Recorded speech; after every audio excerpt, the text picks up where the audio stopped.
Hello all, this is Vignesh here welcoming you all to my channel Educator Zinc. The topic for today's discussion is atomic model, Rutherford's atomic model, its limitations.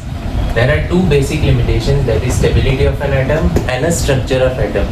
Now stability of an atom occurred whenever, suppose this is a nucleus and electrons revolve around it.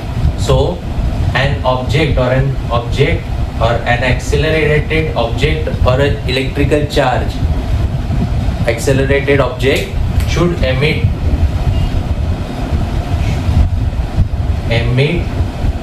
electromagnetic energy. So these electrons are nothing but charged particle or an object moving with a very high speed around the nucleus.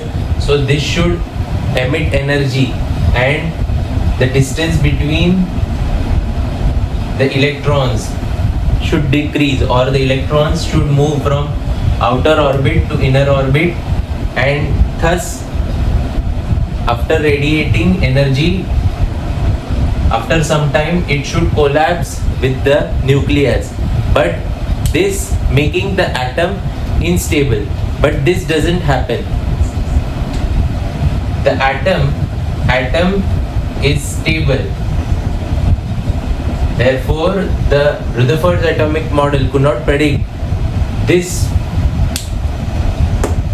theory, that is stability of an atom. And the next part is structure of atom. Structure of atom is, we have a nucleus, but we don't know, or the Rutherford atomic model couldn't explain the distribution of electrons around the nucleus.